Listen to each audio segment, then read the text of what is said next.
Hi friends, ഇത് ഇന്നലെ എൻ്റെ ഒരു സുഹൃത്തെന്ന ഒരു മൃഗസ്നേഹി ചേച്ചിയുടെ വീട്ടിൽ ഞാൻ പോയതാണ്. അവിടെ ചേച്ചി ഹസ്ബൻഡും നല്ല മൃഗസ്നേഹികളാണ്. അവർ കുറേ തെരുവ് മൃഗങ്ങൾക്ക് ഭക്ഷണവും ചികിത്സയൊക്കെ കൊടുക്കും. ഉണ്ടായിട്ടൊന്നും അല്ല, എങ്കിലും അവർ നല്ല മനസ്സായതുകൊണ്ട് അവരതങ്ങനെ ചെയ്യുന്നതാണ്.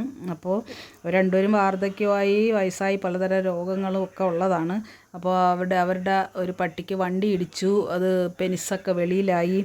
അങ്ങനെ അവൻ ഇത്തിരി ഒരു ക്രിട്ടിക്കൽ സ്റ്റേജ് പോലെയൊക്കെ ആയിരുന്നു. അവരെന്തൊക്കെയോ ചെയ്തു. പക്ഷേ ഇവൻ അവിടെ ഉള്ളതിലേറ്റവും കുറച്ച് നല്ല സ്ട്രോങ്ങും കുറച്ച് നല്ല ഒരു മിടുക്കനാണ്. അപ്പം അവൻ വേദന കൊണ്ടാണോ എന്നറിയില്ല, ദേഹത്ത് തൊടാനോ ഒന്നും ചെയ്യാനോ ഒന്നും സമ്മതിക്കുന്നില്ല. അങ്ങനെ എന്നെ വിളിച്ചതാണ്. അപ്പോൾ എനിക്ക് പിറ്റേ ദിവസം ആണ് പോകാൻ പറ്റിയത്. ഞാൻ ജോലിയൊക്കെ ഉണ്ടായിരുന്നുകൊണ്ട് കഴിഞ്ഞിട്ടാണ് പോയത്. അങ്ങനെ അവിടെ പോയി ആ കുഞ്ഞിനെ ആദ്യം എന്നെ ഭയങ്കരമായിട്ട് നല്ല ദേഷ്യത്തിൽ എന്നെ ഒത്തിരി അവൻ വിരട്ടി. എന്നെ അടുത്ത് തൊടാനോ ഒന്നും പിടിച്ചു നോക്കാനോ ഒന്നും സമ്മതിച്ചില്ല. അവസാനം ഞാൻ അവനെ ചങ്ങല ഇടിയിപ്പിച്ചിട്ട് വീട്ടിൻ്റെ ചുറ്റും കുറേ ദൂരം കൊണ്ട് നടന്നു. അപ്പോൾ വിഷയമില്ലാതെ എൻ്റെ കൂടെ നിന്ന് ഇങ്ങനെ കുറേ നടന്നു വന്നപ്പോൾ അവനൊരു വിധം ഇതായി. പക്ഷേ ദേഹത്തോട്ട് അവൻ കടിക്കും, നല്ല ശൗര്യമാണ് അവന്. അത് കഴിഞ്ഞ് പിന്നെ അവൻ വന്ന് തളർന്ന് അവിടെ കിടന്നു. അപ്പോൾ ഞാൻ കസേരയായിട്ട് അവൻ്റെ അടുത്തിരുന്ന് കുറേ നേരം സംസാരിച്ചു. അപ്പോൾ അവനൊരു ചെറിയ അങ്ങനെ ഞാൻ പേടിച്ചാണ് ഇതങ്ങ് കാണുമ്പോൾ അറിയാൻ. ചൂടുവെള്ളം തിളപ്പിച്ച് അവൻ ആ ഇടി കിട്ടിയ ഭാഗത്ത് തളർന്ന കാലിൻ്റെ ഭാഗം ചൂട് കൊടുക്കുന്നതാണ്. ഞാൻ പേടിച്ച് ആണ് അവനെ ആദ്യം ചെയ്തത്. പക്ഷെ അവന് മനസ്സിലായി അവനെന്തോ നല്ല കാര്യം ചെയ്യുകയാണെന്നും. അതുകൊണ്ട് അപ്പോൾ ഒരു തവണ പോലും മുറുവുകയോ എന്നെ കടിക്കാൻ വരികയോ ചെയ്യാൻ സമ്മതിക്കാതെ വരികയോ ഒന്നും ചെയ്തില്ല. പക്ഷെ അവൻ്റെ ശ്രദ്ധ ഉണ്ടായിരുന്നു എപ്പോഴും. പക്ഷേ അവൻ്റെ ഓണർ വന്ന് ചങ്ങലയെ പിടിച്ചപ്പോൾ അവ ഒന്ന് മുറുവി.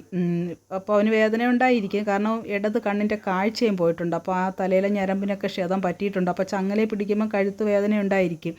അങ്ങനെ ഞാൻ ശല്യം ചെയ്യണ്ടെന്ന് പറഞ്ഞു.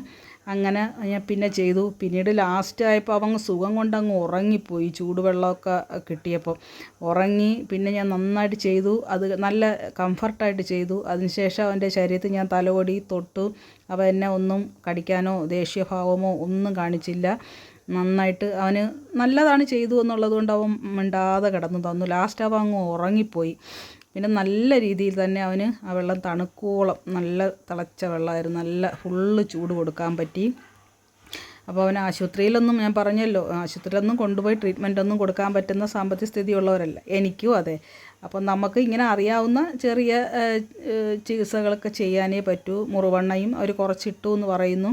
പക്ഷേ ഫുള്ള് മുറുവെണ്ണ, വണ്ടി ഇടിച്ച പട്ടികൾ രക്ഷപ്പെടണമെങ്കിൽ നമ്മൾ ആൻറ്റിബയോട്ടിക്സ് മാത്രം കൊടുത്താൽ പോരാ. ഫുൾ അവരെ മുറുവെണ്ണയിൽ ഒരു 2-3 ദിവസമെങ്കിലും കുളിപ്പിച്ചതുപോലെ മുറുവെണ്ണയിൽ ഇട്ടിരിക്കണം. അതിന് ശേഷം രാവിലെയും വൈകുന്നേരം കല്ലുപ്പിട്ട ചൂടുവെള്ളം, തിളച്ച വെള്ളത്തിൽ തുണി മുക്കി ചൂട് കൊടുത്തു കഴിഞ്ഞാൽ അവർക്ക് ഒരു ആൻറ്റിബയോട്ടിക്സും കിട്ടിയില്ലെങ്കിൽ തന്നെ പലരെയും ഞാൻ അങ്ങനെ രക്ഷപ്പെടുത്തിയിട്ടുണ്ട്. ഇങ്ങനെയുള്ള കമൻറ്റുകൾ കാണുമ്പോൾ, ഈ പട്ടികളെ വീഡിയോ ഒക്കെ കാണുമ്പോൾ ഞാൻ കമൻറ്റ് ഈ രീതി ചെയ്യാറുണ്ട്. പക്ഷേ എത്ര പേര് അത് സീരിയസ് ആയിട്ട് എടുക്കുമെന്ന് എനിക്കറിയില്ല.